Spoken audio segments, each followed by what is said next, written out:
Welcome to the first day of Oblate Novena Prayer for Vocations. I'm Father Jarek Pachocki, an Oblate of Mary Immaculate.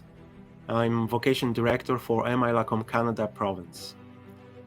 Have you ever worried so much about something in your life that to the point that you are losing your sleep, experienced that anxiety, maybe losing appetite as well?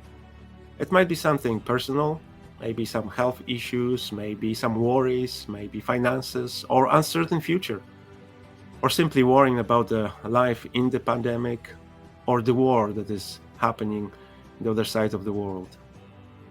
If you experienced that, and probably most of us did, you're not alone, because even saints had those moments in life that they worried.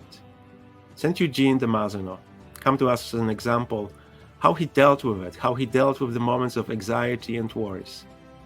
It was just a few years after founding the Missionaries of Provence, which he put so much passion. He believed this is something that God was calling him to do.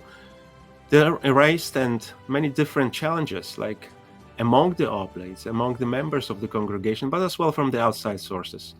And Eugene worried. Eugene worried if this is truly God's will for the existence of the Missionaries of Provence, if this is truly the answer, if he discerned rightly what God was calling him to do. I assume he was losing his sleep. I assume he was anxious about it and simply worried. However, on August 15th, 1822, he had a special moment of grace. That was the day when, gathering with people in the church, he blessed the statue of Mary, which we refer today as the Oblate Madonna. And he received a special moment of grace. It was that moment of consolation, the moment of assurance. You are on the right path. Just trust me. This is the way that God is calling you to do. This is the moment that God shows you forward. Trust. That was truly a moment of consolation. He described it in his letter to his very good friend, Father Tompier, and he wrote immediately the same evening. I can safely hope I was understood, and I can well believe that all the faithful who came to our church this evening shared the fervor with which I was inspired at the sight of the statue of the Holy Virgin, and greater still by the graces which she obtained from her divine Son, I dare say, while we were invoking her with so much affection, because she is our mother. That was truly a moment of consolation for Saint Eugene, as he refers to her truly our mother. Example of Saint Eugene tells us where to go with our worries, anxieties, troubles, questions. Go to your mother. Go to your mother, because she was given as a gift to us from her Son, Jesus Christ.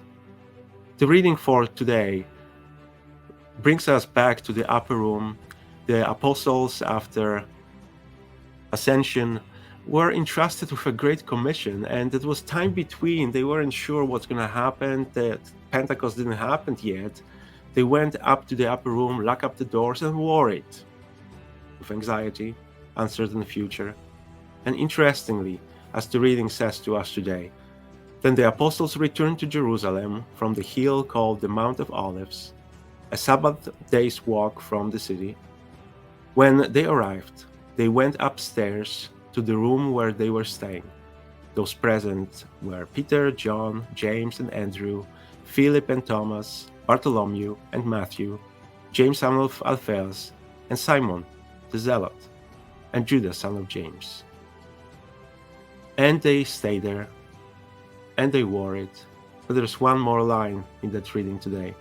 They all joined together constantly in prayer, along with women and Mary, the mother of Jesus, and with his brothers. If you experience the time of anxiety, worries, don't know what the future brings, let's join together in prayer, along with Mary, because she is there. She is our mother. God bless.